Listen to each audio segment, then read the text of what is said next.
대부분의 사람들은 진정한 위기가 어떤 모습일지 안다고 생각하지만 진실은 전혀 다릅니다. 전기가 끊기고 진열대가 텅 비고 시스템이 느려지거나 멈출 때 당신이 가장 오래 갈 것이라고 믿었던 것들이 제일 먼저 사라집니다. 이는 패닉이나 혼란 때문이 아니라 모든 사람이 동시에 같은 자원에 손을 뻗기 때문입니다. 그리고 모든 진정한 비상사태에는 일정한 패턴이 있습니다. 가장 유용한 물품들은 단순히 동나는 것이 아닙니다. 누군가 빼돌리거나 사재기하거나 조용히 가져가 버립니다. 무슨 일이 일어나고 있는지 당신이 깨닫기도 훨씬 전에 말이죠. 이 글에서는 대규모 혼란 시 항상 가장 먼저 사라지는 필수 비상 물품들을 하나씩 살펴볼 것입니다. 이를 통해 진정 중요한 것들을 지키고 재난이 닥치기 훨씬 전부터 철저히 대비할 수 있습니다. 1. 호신용 무기 및 방어 도구. 위기가 발생하면 즉각적인 통제력을 제공하기 때문에 사람들은 가장 먼저 무기류를 주요 목표로 삼습니다. 이러한 무기는 단순한 물건이 아닙니다. 국가 시스템 붕괴 상황에서 이는 내가 가진 것을 지키고 경계를 설정하며 위협을 억제하고 가족을 보호할 수 있는 능력을 의미합니다. 그렇기 때문에 남을 해칠 생각이 전혀 없는 평범한 사람들조차 갑자기 구할 수 있는 모든 방어 도구를 필사적으로 찾게 되는 것입니다. 이것은 공격성에 관한 것이 아닙니다. 두려움에 관한 것입니다. 사회 시스템이 멈추면 논리보다는 두려움이 사람들의 행동을 훨씬 더 지배하게 됩니다. 사람들은 생존을 최우선으로 여기며 방어 무기는 곧 구명조끼처럼 여겨집니다. 역사적인 붕괴 사례들도 같은 패턴을 보여줍니다. 혼란이 시작되는 순간 법 집행기관부터 절망에 빠진 민간인에 이르기까지 모든 집단이 무기를 확보하기 위해 달려갑니다. 한국에서 강남 침수 사태나 흰남노 같은 대규모 홍수, 산불, 폭동, 대규모 정전과 같은 재난이 발생할 경우 당국은 비상 권한을 발동하여 도검류나 위험물에 대한 접근을 일시적으로 통제할 수 있습니다. 이는 사람들을 처벌하려는 것이 아니라 패닉이 걷잡을 수 없이 퍼지는 것을 두려워하기 때문입니다. 범죄 조직들은 즉각적인 권력을 얻을 수 있다는 것을 알기 때문에 무기를 노립니다. 평범한 시민들은 자신이 무력하고 취약하다고 느끼기 때문에 무기를 구하려 합니다. 수년 동안 알고 지낸 이웃조차도 자신은 아무것도 없는 반면 당신에게는 가족을 지킬 무언가가 있다고 생각하면 적대적으로 변할 수 있습니다. 그렇기 때문에 방어 도구를 보호하는 가장 중요한 원칙은 결코 눈에 띄게 두는 것이 아니라 철저히 숨기는 것입니다. 무기는 전투를 준비하듯 요새를 짓는 것이 아니라 주변 환경에 자연스럽게 녹아들게 하여 보호해야 합니다. 불안정한 환경에서는 어떠한 형태의 관심도 곧 약점이 됩니다. 눈에 띄면서도 중요하지 않아 보이는 미끼, 즉 대충 훑어보는 검색을 만족시킬 만한 무언가가 필요합니다. 진짜 방어 장비는 분산시켜야 하며 전혀 보관소처럼 보이지 않는 곳에 숨겨야 합니다. 한국의 아파트 환경이라면 베란다 바닥에 빈 공간, 단열 패널 뒤, 밀봉된 보관함, 일상적인 생활 잡동사니 사이에 숨기세요. 보관 방식이 체계적이지 않아 보일수록 더 안전합니다. 압박감 속에서 무언가를 찾는 사람들은 창의적으로 생각하지 못합니다. 그들은 쉬운 표적을 찾습니다. 초반에 쓸모없는 것이라도 무언가를 찾게 되면 보통 검색을 멈춥니다. 또 다른 방어막은 바로 당신의 행동입니다. 절대 당신의 대비책에 대해 이야기하지 말고 장비를 자랑하지도 말며 커뮤니티나 SNS에 사진을 올리지도 마세요.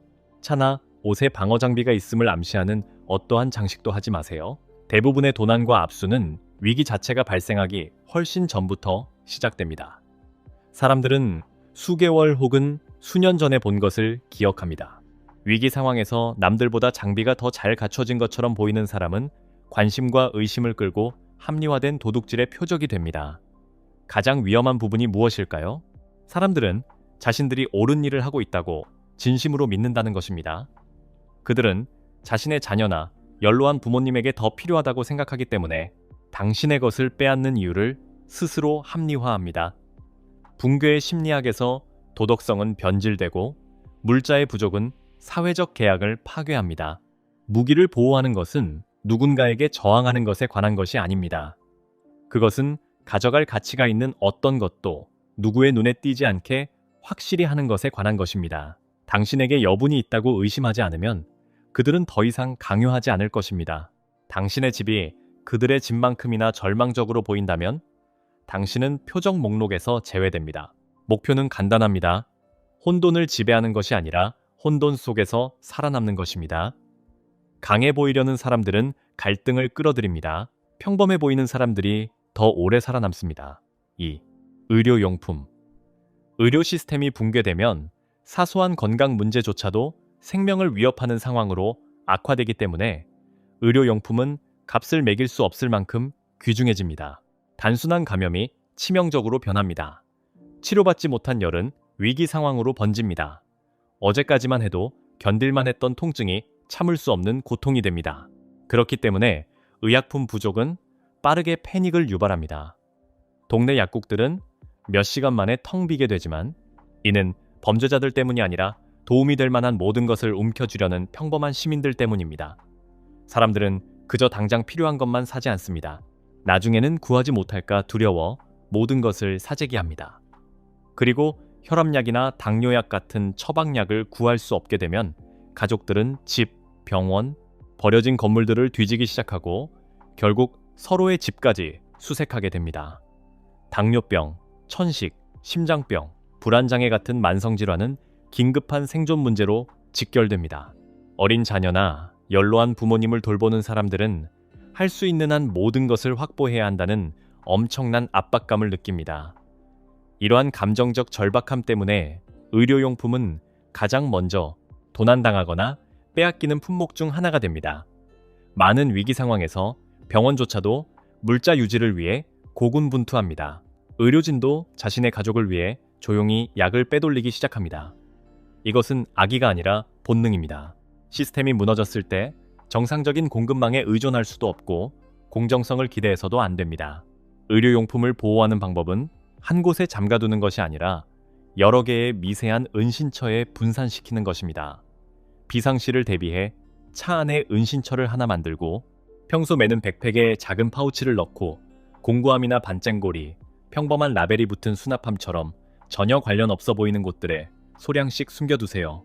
주력 비상약은 대충 훑어봐서는 아무도 찾지 않을 곳에 있어야 합니다. 예를 들어 가구 내부에 숨겨진 공간, 속을 파낸 물건, 안 쓰는 여행 가방, 혹은 헌책이나 겨울옷처럼 무겁고 관심 없는 라벨이 붙은 상자에 보관하세요. 사람들은 꼼꼼하게 찾지 않고 서둘러 찾습니다. 은신처가 그저 지루한 물건을 숨겨둔 것처럼 보인다면 그냥 지나칠 것입니다. 간과하기 쉬운 또 다른 전술은 점진적으로 그리고 순환하며 비축하는 것입니다. 물품을 천천히 모으면 주의를 덜 끌고 눈에 띄는 패턴을 피할 수 있습니다. 이마트나 홈플러스에서 한 번에 대량으로 구매하면 의심스러울 뿐만 아니라 타인의 관심을 끌게 됩니다. 물자가 부족할 때 사람들은 남들이 무엇을 사는지 주시합니다. 당신의 행동이 눈에 띄지 않아야 안전을 지킬 수 있습니다. 방어의 또 다른 층은 바로 프라이버시입니다. 이웃, 직장 동료 또는 친구들과 의료 대비책에 대해 절대 이야기하지 마세요. 당신에게 필수 의약품이 있다는 것을 단 한 명이라도 안다면 위기 상황에서 그 사실을 기억해낼 것입니다. 절박함은 인간관계를 짓밟습니다. 누군가 당신에게 도움을 요청했을 때 당신이 가족을 지키기 위해 거절한다면 그들은 적대적으로 변할 수 있습니다. 의료 대비책에서 가장 가치 있는 부분은 투명 인간이 되는 것입니다. 사람들이 당신도 그들과 똑같이 고군분투하고 있으며 특별히 더 잘 준비되어 있지 않다고 생각하게 만들어야 합니다. 당신에게 특별한 무언가가 있다고 믿지 않는다면 당신을 압박할 이유도 없습니다. 절망에 빠진 누군가가 당신의 집을 뒤지다가 뻔한 구급상자나 평범한 상비약을 발견한다면 그것만으로도 수색을 멈출 것입니다. 진짜 비상용품은 아무도 예상하지 못한 곳에 숨겨져 있기 때문에 안전하게 유지됩니다. 3. 식량. 위기의 초기 충격 단계가 지나가고 기아 단계가 시작되면 식량은 표적이 됩니다. 처음에 사람들은 하루 이틀이면 상황이 해결될 것이라고 스스로를 위로합니다. 주방 찬장을 열고 통조림이나 라면, 겉면, 남은 음식들을 꺼내 먹습니다. 하지만 2, 3일째가 되어도 공급망이 복구되지 않으면 패닉이 시작됩니다. 사람들은 예상보다 식량이 훨씬 빨리 줄어들고 있다는 것을 깨닫습니다.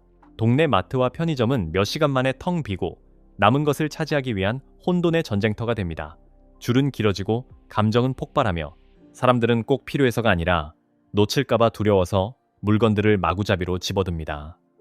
상점이 텅 비면 사람들은 주변을 살피기 시작합니다. 이웃집들을 주시합니다. 누가 여전히 따뜻한 요리를 하고 있는지 알아챕니다. 어느 집에서 음식 냄새가 나는지 알아챕니다.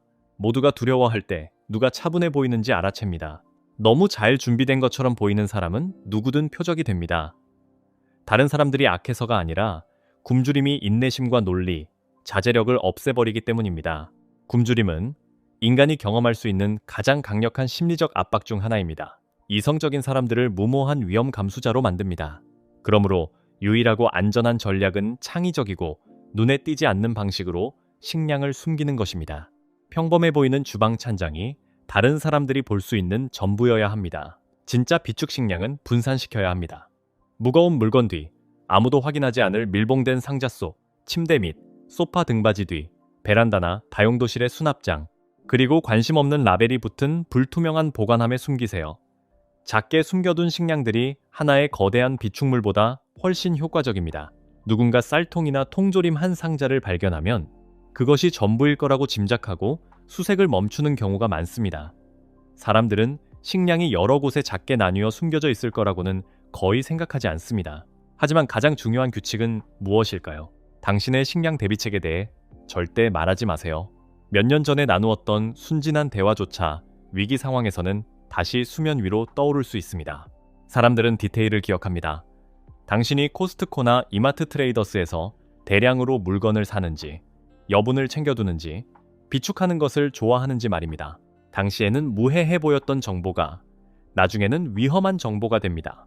모든 대규모 붕괴 사태에서 가장 먼저 표적이 된 사람들은 자신이 잘 준비되어 있다고 자랑하던 이들이었습니다. 그들이 미움을 받아서가 아니라 다른 사람들이 그들에게 비축 식량이 있다는 것을 기억했기 때문입니다. 식량 대비책에서 가장 위험한 부분은 어디에 숨기느냐가 아니라 누가 알고 있느냐입니다. 4. 식수 및 정수도구 물 부족은 식량 부족보다 훨씬 빠르게 패닉을 유발합니다. 인간은 식량 없이 몇 주를 버틸 수 있지만 물 없이는 며칠밖에 살지 못합니다. 단수가 되어 수도꼭지가 마르면 절망감은 즉시 최고조에 달합니다. 사람들은 삼다수나 백산수 같은 생수를 낚아채고 그 다음에는 물통, 나중에는 액체를 담을 수 있는 모든 용기를 찾습니다. 몇 시간 만에 진열대가 텅 빕니다. 하지만 진짜 절망은 그저 물이 아니라 깨끗한 물이 필요하다는 사실을 깨달을 때 시작됩니다. 더러운 물은 질병을 유발합니다. 작동하는 의료 시스템이 없는 상황에서 질병은 치명적입니다. 바로 이때 휴대용 정수기나 필터가 동네에서 가장 귀중한 물건이 됩니다. 당신이 정수도구를 가진 것을 본 사람은 누구나 그것을 원하고 빌려달라고 하거나 빼앗으려 할 것입니다. 당신이 더러운 물을 안전하게 마실 수 있도록 만들 수 있다는 것을 아는 사람들은 끊임없이 당신을 압박할 것입니다. 생존이 며칠이 아니라 몇 시간 단위로 결정되기 때문입니다. 가장 강력한 생존 전략은 간단합니다. 정수하는 모습을 절대 보여주지 마세요. 다른 사람들이 볼 수 있는 밖에서 커다란 물통을 눈에 띄게 들고 다니지 마세요. 숨겨진 저장소에서 물을 따르는 모습을 절대 남에게 보여주지 마세요. 비축한 물은 불투명한 용기나 밀봉된 플라스틱 박스에 숨기세요. 물이 아니라 청소 용품이나 공구가 들어있는 것처럼 보이는 보관함을 사용하세요. 물은 소량으로 분산시켜 보관하세요. 침대 밑에 몇 리터, 상자 뒤, 옷장, 수납장 등 물과 전혀 관련 없는 물건들 뒤에 두세요. 눈에 띄게 쌓아둔 생수 더미는 표적이 되지만 숨겨둔 물은 마치 존재하지 않는 것처럼 보입니다. 정수 시스템은 더욱 철저히 보호해야 합니다. 필터를 가진 사람은 주변의 모든 이들에게 가치 있는 자산이자 동시에 위협이 됩니다. 필터를 공구함, 책 뒤 혹은 가방 속에 숨기는 것이 도움이 됩니다. 하지만 핵심은 큰 것 하나 대신 작은 필터를 여러 개 갖추는 것입니다. 여분이 당신을 살립니다. 누군가 하나를 찾아내더라도 나머지는 찾지 못해야 합니다. 그리고 모든 사람이 보는 앞에서 물을 정수해서는 절대 안 됩니다. 당신이 물을 정수할 수 있다는 사실을 사람들이 알게 되면 그 도움으로 인해 당신의 가족이 위험에 처하게 되더라도 그들은 당신이 당연히 도와야 한다고 여길 것입니다. 붕괴 심리학에 따르면 사람들은 정중한 요청에서 공격적인 요구로 순식간에 돌변합니다. 비축수를 지킨다는 것은 그것을 눈에 띄지 않게 숨기는 것을 의미합니다. 정수 능력을 지킨다는 것은 그것을 비밀로 유지하는 것을 의미합니다. 5. 연료 및 전력원. 연료 부족은 몇 시간 만에 혼란을 초래합니다. 사람들은 SK나 GS칼텍스 같은 주유소로 몰려들고 도로에는 뱀처럼 긴 줄이 늘어서며 주유기가 바닥나고 긴장이 폭발합니다. 발전기 소리는 누군가에게 여전히 물자가 남아있다는 것을 알리는 시끄러운 신호가 됩니다. 단 하나의 작동하는 발전기라도 그 소리를 듣는 동네의 모든 사람을 끌어들일 것입니다. 조용한 동네에서는 소음이 아주 멀리까지 퍼집니다. 전원 공급 장치, 태양광 패널, 배터리 팩, 인버터는 정상적인 생활을 유지할 수 있다는 상징이 됩니다. 이는 원망과 부러움, 그리고 적대감을 불러일으킵니다. 또한 핵심 인프라의 전력 공급을 우선시하여 종종 비상 상황을 이유로 개인의 연료를 임시 증발하는 당국의 주의를 끌기도 합니다. 가장 안전한 전략은 기만입니다. 간신히 작동하는 것처럼 보이는 오래되고 시끄러운 싸구려 발전기를 하나 두세요. 이것은 낮 시간에 다른 사람들이 소음을 내고 있을 때만 잠깐씩 가동하십시오. 이것이 당신의 미끼가 될 것입니다. 진짜 발전기나 파워뱅크는 흡음재가 적용된 방음벽 뒤에 보관하고 소음이 덜 퍼지는 밤에만 아껴서 사용하세요. 연료는 절대 한 곳에 보관해서는 안 됩니다. 거대한 저장소 하나는 여기에 자원이 풍부한 표적이 있습니다 라고 광고하는 셈입니다. 대신 다양한 장소에 소량씩 나누어 보관하세요. 다용도실의 잡동사니 뒤, 땅에 묻은 통, 차고의 장비들 사이, 공구함으로 위장된 잠긴 상자 안에 숨기십시오. 태양광 패널은 휴대할 수 있어야 하며 사용하지 않을 때는 숨겨두어야 합니다. 지붕이나 아파트 베란다에 고정된 패널은 당신에게 여전히 전기가 있다는 것을 알리는 광고판이나 다름없습니다. 사람들이 적게 볼수록 의심도 줄어듭니다. 당신이 다른 모든 사람과 똑같이 무력해 보일 때 안전할 수 있습니다. 당신에게 조명, 난방 혹은 기기 충전 기능이 있다는 것을 누군가 알게 되는 순간 그들은 자신도 그것을 사용할 자격이 있는 이유를 합리화하기 시작할 것입니다. 사람들은 악의를 가지고 행동하는 경우가 드뭅니다. 그들을 움직이는 것은 남들보다 뒤처질지 모른다는 두려움입니다. 전력을 보호하는 것은 그것을 물리적으로 방어하는 것에 관한 것이 아닙니다. 애초에 당신에게 전력이 있다는 사실을 아무도 눈치채지 못하게 하는 것에 관한 것입니다. 6. 공구. 다음은 공구입니다. 공구는 위기의 초기 충격이 가시고 현실이 닥친 후 생존의 중추가 됩니다. 처음에는 모든 사람이 식량, 물, 즉각적인 안전에 너무 집중하기 때문에 아무도 공구에 관심을 갖지 않습니다. 하지만 며칠이 지나고 일상적인 작업이 점점 더 어려워짐에 따라 공구는 있으면 좋은 것에서 절대적으로 필수적인 것으로 바뀝니다. 은신처 보수, 누수 수리, 문 보강, 수납장 열기, 발전기 수리, 자전거 정비, 그리고 위기 이전에는 깨닫지도 못했던 수많은 작업을 위해 공구가 필요합니다. 그렇기 때문에 공구를 갖춘 공동체가 더 오래 살아남습니다. 그들은 물건을 잃어버리는 대신 고칠 수 있습니다. 삶이 무너져 내리는 것을 지켜보는 대신 질서를 유지할 수 있습니다. 하지만 동시에 공구는 대비 항목 중에서 가장 잘 잊혀지는 카테고리이기도 합니다. 사람들은 집에 이미 충분히 있다고 가정하기 때문입니다. 문제는 눈에 띈다는 것입니다.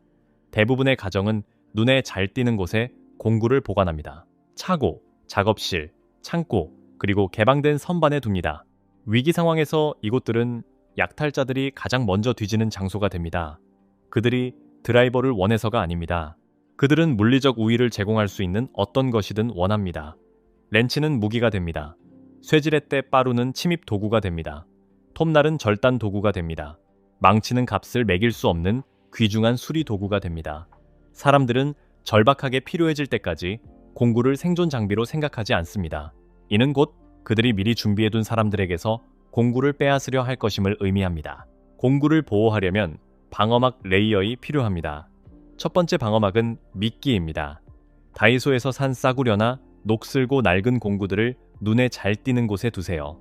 이것들이 호기심을 채워주고 당신이 가진 가장 좋은 것들을 이미 털렸다고 사람들에게 믿게 만듭니다. 침입자나 절박한 이웃은 눈에 보이는 것이 전부라고 믿으면 더 이상 수색하는데 시간을 낭비하지 않을 것입니다. 두 번째 방어막은 실제 작업용 세트입니다. 당신이 정기적으로 사용하는 고품질 공구들입니다. 이것들은 실내에 보관해야 합니다. 대충 훑어보는 사람에게는 공구 보관소와 전혀 관련이 없어 보이는 곳에 두어야 합니다. 현관 옷장, 침구류라고 라벨이 붙은 수납함, 공구가 아닌 다른 물건이 들어있는 평범한 골판지 상자 등에 보관하세요. 이런 곳들이 안전한 장소입니다. 사람들은 패턴을 찾습니다. 겨울용 담요 옆에 전동 드릴이 있을 거라고는 예상하지 못합니다. 세 번째 방어막은 생존을 위한 예비용 비축품입니다. 이들은 보호 케이스에 쌓여 밀봉된 용기나 위장된 상자 안에 숨겨진 새것 또는 거의 새것인 공구들입니다. 보관함을 칙칙한 색으로 칠하세요. 낡은 교과서나 크리스마스 장식처럼 지루한 문구표를 붙여 잡동사니가 쌓여 있거나 중요하지 않아 보이는 곳에 두세요. 보관함이 더 볼품없어 보일수록 공구는 더 안전해집니다. 또 다른 전략은 가치를 위장하는 것입니다. 값비싼 공구를 낡거나 고장난 것처럼 보이게 만드세요. 외관이 긁히고 먼지가 약간 쌓인 발전기는 반짝이는 새 제품에 비해 가치가 없어 보입니다. 전기톱을 더러운 헝겊으로 감싸세요. 브랜드 로고를 제거하세요. 가치가 낮게 평가된 공구는 도난당하는 일이 드뭅니다. 마지막 방어막은 분산입니다. 중요한 공구를 모두 한 곳에 보관하지 마세요. 다용도실을 털리거나 창고 문이 뜯기면 순식간에 모든 것을 잃게 됩니다. 하지만 방, 수납장, 다락, 자동차 트렁크, 그리고 비밀 은신처에 공구가 분산되어 있다면 당신은 여전히 작업 능력을 유지할 수 있습니다. 기억하세요. 위기 상황에서 생존은 종종 누가 고장난 것을 고칠 수 있느냐에 따라 결정됩니다. 공구를 가진 사람은 다시 세울 수 있습니다. 공구가 없는 사람은 남에게 의존하게 됩니다. 그리고 의존성은 위험을 낳습니다. 7. 조명 및 배터리. 조명은 위기 시 심리적인 구명줄이 됩니다. 어둠은 사람들의 행동을 극적으로 변화시킵니다. 전기가 끊긴 채 밤이 찾아오면 공포가 커지고 불안이 증폭되며 일상적인 일조차 끔찍한 작업이 됩니다. 작은 손전등 하나조차 가치를 매길 수 없을 정도로 귀중하게 느껴집니다. 랜턴은 사치품이 됩니다. 단 하나의 불이 켜진 방은 자석처럼 관심과 골칫거리를 끌어당깁니다. 빛은 아주 멀리서도 보입니다. 빛은 당신을 노출시킵니다. 빛은 당신이 남들에게 없는 자원을 가지고 있다는 것을 의미합니다. 그렇기 때문에 조명기구와 배터리는 도둑과 절박한 이웃 모두에게 최우선 표적이 됩니다. 장기간의 정전 동안 사람들은 밤에 건물들을 주시하기 시작합니다. 아주 희미한 빛이라도 새어나오는 집은 모두 의심의 대상이 됩니다. 저들은 어떻게 불을 켤 수 있을까? 저걸 빼앗자. 이 질문은 곧 나한테 없는 걸 저들은 또 얼마나 가지고 있을까? 로 바뀝니다. 그러므로 조명 능력을 지키는 핵심은 애초에 불빛이 있다는 사실조차 보이지 않게 하는 것입니다. 가시성을 차단해야 합니다. 시작은 암막 커튼입니다. 두껍고 겹겹이 쳐진 커튼은 강력한 실내 조명까지도 숨겨줍니다. 암막 커튼이 없다면 담요, 두꺼운 옷, 이중으로 겹친 시트를 창문에 고정할 수 있습니다. 모든 모서리를 빈틈없이 가리세요. 캄캄한 거리에서는 새어나오는 빛이 극도로 잘 보입니다. 다음 단계로 밝기를 줄이세요. 붉은 빛이 나는 손전등, 낮은 루멘 설정, 분산된 광원을 사용하세요. 붉은 빛은 흰색 빛처럼 멀리 퍼지지도 않고 주위를 덜 끕니다. 밖에서 절대 밝은 손전등을 켜고 돌아다니지 마세요. 특히 위기 초기에는 더욱 그렇습니다. 사람들은 그 불빛을 따라올 것입니다. 그들은 어쩔 수 없이 불빛에 이끌립니다. 조명 장비는 여러 곳에 분산 보관하세요. 배터리는 작은 단위로 나누어야 합니다. 주방 서랍, 차량용 가방, 다용도실 수납장, 침실 옷장 등에 나누어 두세요. 한 꾸러미를 들키거나 도난당하더라도 여전히 남은 것들이 있을 것입니다. 그리고 대형 배터리 팩을 절대 눈에 띄는 곳에 두지 마세요. 거대한 비축물 하나는 도둑질을 유혹할 뿐입니다. 충전식 장비는 더욱 귀중하므로 각별히 주의해서 보호하세요. 휴대용 충전기와 보조 배터리는 전선 묶음이나 가정용 유지보수 도구로 표시된 상자에 보관하세요. 충전기와 소형 태양광 패널은 필요할 때까지 눈에 띄지 않게 숨겨두어야 합니다. 그리고 가장 중요한 규칙은 위기 초반에 배터리를 절대 남에게 주지 말라는 것입니다. 단 한 쌍이라도 말이죠. 사람들은 당신이 도와준 것을 기억합니다. 당신에게 여유분이 있다는 것을 기억합니다. 그리고 그들의 상황이 악화되면 그 기억은 기대가 되고 그 기대는 곧 요구로 바뀝니다. 조명은 안전입니다. 조명은 사기 모레일입니다. 조명은 통제력입니다. 당신이 산 가격의 10배 가치가 있는 것처럼 조명 장비를 보호하세요. 위기 상황에서는 실제로 그만한 가치가 있을 테니까요. 8. 현금 및 물물 교환 품목, 국가 붕괴 상황에서 공식 화폐 원화는 그 가치를 잃을 수 있습니다. 하지만 실용적인 물품들이 진짜 화폐로서 빠르게 그 자리를 대신하게 됩니다. 비상 상황에서 사람들이 진정으로 원하는 것은 종이 조각이 아니라 기능적인 물건들입니다. 그리고 이러한 기능적 물품들은 믿을 수 없을 정도로 빠르게 엄청난 가치를 지니게 됩니다. 어디에서나 똑같은 패턴을 보게 될 것입니다. 소액권이 고액권보다 훨씬 유용해집니다. 잔돈이 갑자기 중요해지지만 가장 중요한 것은 물물 교환용 물품들이 최우선으로 떠오른다는 점입니다. 라이터, 비누, 치약, 데오도란트, 타이레놀 같은 진통제, 소형 식품팩, 맥심 같은 믹스커피, 일회용 면도기, 반창고, 반땡고리, 물티슈, 건전지, 연료 안정제 같은 품목들이 생존의 화폐가 됩니다. 물물 교환용 품목들은 당신에게 힘을 주지만 남들이 당신이 그걸 가지고 있다는 것을 알게 되면 극도로 위험해지기도 합니다. 여분이 있다고 알려진 사람은 동네의 자판기가 되고 당신이 베풀기를 멈추는 순간 당신은 악당이 됩니다. 그렇기 때문에 물물 교환 품목을 보호하는 핵심은 눈에 띄지 않는 것입니다. 당신에게 여분이 있다는 사실을 절대 누구에게도 알리지 마세요. 당신은 주머니에 항상 무언가를 가지고 있는 사람이 되어서는 안 됩니다. 당신도 다른 모든 사람과 마찬가지로 제한된 자원만 가지고 있다는 것을 보여주어야 합니다. 즉, 눈에 보이는 여분 보관함도, 깔끔하게 정리된 선반도, 대놓고 쌓아둔 세면도구나 대량 구매품도 없어야 한다는 뜻입니다. 교환용 물품들은 미세한 은신처에 나누어 보관해야 합니다. 옷장, 책 뒤, 불투명한 상자, 다용도실의 잡동사니 사이 또는 완전히 다른 용도를 뜻하는 가방 안에 숨겨두세요. 그리고 물물 교환을 한다면 주변의 누구보다도 영리하게 해야 합니다. 절대 무슨 일이 있어도 자신의 집에서 교환하지 마세요. 집 근처에서 만나게 되면 사람들이 당신의 비축 장소와 거주지를 추적할 수 있게 됩니다. 거래를 하기 전에는 항상 거주지에서 멀리 떨어진 곳으로 걸어가세요. 당신이 어디 사는지 모르는 사람들과 교환하세요. 작게 교환하고 절대 대규모로 하지 마세요.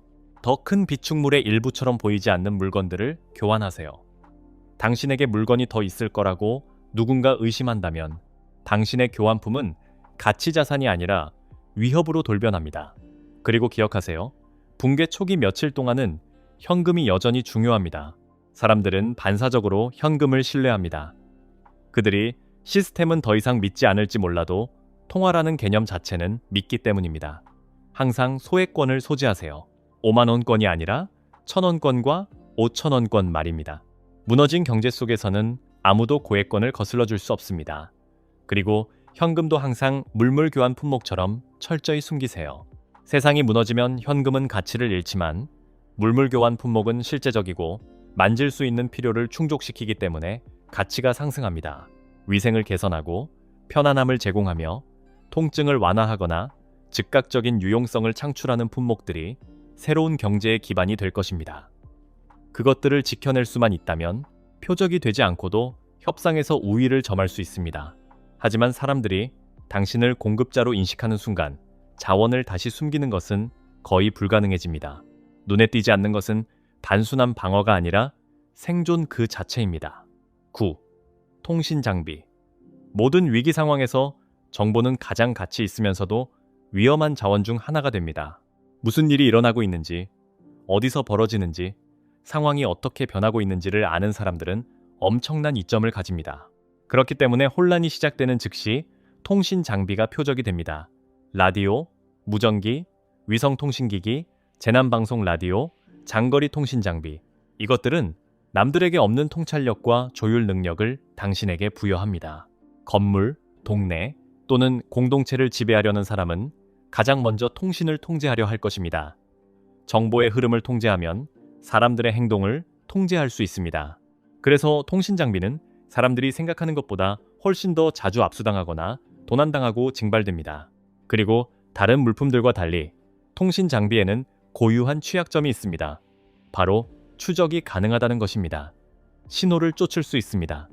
안테나는 눈에 띕니다. 통신 활동은 도청될 수 있습니다. 그러므로 당신의 통신 전략도 다층적이어야 합니다. 첫 번째 방어막은 간단하고 대중적인 장비입니다. 소형 수신기나 저렴한 휴대용 생활 무전기 같이 흔한 기기들 말입니다. 누군가 수색할 때 이것이 당신이 가진 전부라고 믿도록 눈에 띄는 곳에 두어야 합니다. 보안 관점에서 이러한 장비들은 소모품입니다. 두 번째, 방어막이 진짜 능력입니다. 성능 좋은 무전기, 장거리 수신기, 위성기기, 암호화된 장비들은 숨기거나 분해하거나 위장된 형태로 보관해야 합니다. 안테나를 분리하세요. 배터리를 따로 보관하세요. 기기를 부품별로 분해하여 여러 곳에 흩어놓으세요. 장비를 찾는 사람이 흩어진 부품들을 머릿속으로 조립해내지는 못할 것입니다. 다음으로 침묵을 연습하세요. 집에서 절대 방송 송신하지 마세요. 항상 다른 장소들을 이용하세요. 위치를 수시로 바꾸세요. 짧은 송신만 하십시오. 위기 상황에서는 정보가 많은 것보다 눈에 띄지 않는 것이 더 안전합니다.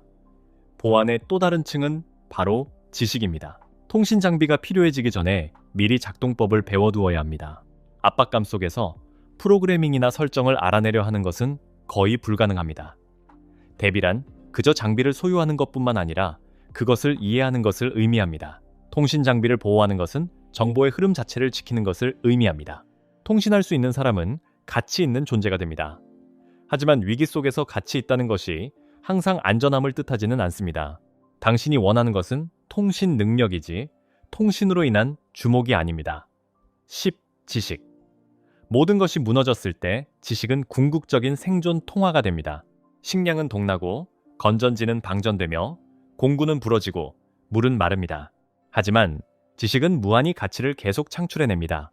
매뉴얼, 수리 지침서, 의료 참고 서적, 지도, 텃밭 가꾸기 지침서, 정수 방법 노트, 기계 도면들, 기술 문명이 사라지면 이것들은 대체 불가능한 것이 됩니다. 그렇기 때문에 사람들은 위기 상황에서 책을 훔칩니다. 파괴하려는 것이 아닙니다. 여기서 인간의 본성이 작동하는 것을 볼 수 있습니다. 그들은 지식이 돌파구를 제시해 준다는 것을 압니다. 하지만 지식은 그것을 가진 사람의 등에 표적을 그리기도 합니다. 의료 기술이 있다고 알려진 사람은 압박감 속에서 사람들을 치료하도록 강요받을 수 있습니다. 기계를 잘 다룬다고 알려진 사람은 물건을 고쳐내라는 요구를 받을 수 있습니다. 생존 전략을 알고 있다고 알려진 사람은 남들이 통제하려 드는 대상이 될 수 있습니다. 지식은 당신을 가치 있게 만들지만 그 가치는 아주 순식간에 취약점으로 변할 수 있습니다. 지식을 보호하는 일은 위기가 닥치기 훨씬 전에 관심을 끌지 않는 정보 시스템을 구축하는 것에서 시작됩니다. 암호화된 하드 드라이브나 마이크로 SD 카드에 디지털 도서관을 만드세요. 손톱만 한 크기의 저장소에 수천 페이지를 보관할 수 있습니다. 아무도 찾지 않을 곳에 숨기세요. 기기의 빈 배터리 칸, 서랍 바닥 아래, 액자 뒤에 밀봉된 파우치 또는 속을 파낸 생활용품 안에 두세요. 하지만 디지털 저장소는 고장날 수 있으므로 핵심 매뉴얼들은 실물 복사본 종이책으로도 보관해야 합니다. 방수 가방, 밀봉된 용기, 눈에 띄지 않는 보관함에 넣어 보호하세요. 이 상자들에 재미없는 라벨을 붙이세요. 예전 연말정산 서류, 장식품, 겨울옷 같은 것들로 말이죠. 아무도 오래된 서류를 훔치지는 않습니다. 또 다른 중요한 전술은 당신이 무엇을 아는지 남들이 모르게 제안하는 것입니다. 절대 당신의 기술을 광고하지 말고 대비책에 대해 이야기하지 말며 주변 사람보다 더 유능해 보이지 않도록 하세요. 작전 보안 옵색은 단순히 물자를 숨기는 것뿐만 아니라 당신의 능력을 숨기는 것까지 포함합니다. 실제 붕괴 상황에서는 과소평가받는 것이 목숨을 구할 수 있습니다. 지식은 고갈되지 않고 증식하는 유일한 자원이지만 그것은 오직 당신이 이를 지켜내고 남들이 그 존재를 눈치채지 못하게 막을 수 있을 때만 그렇습니다.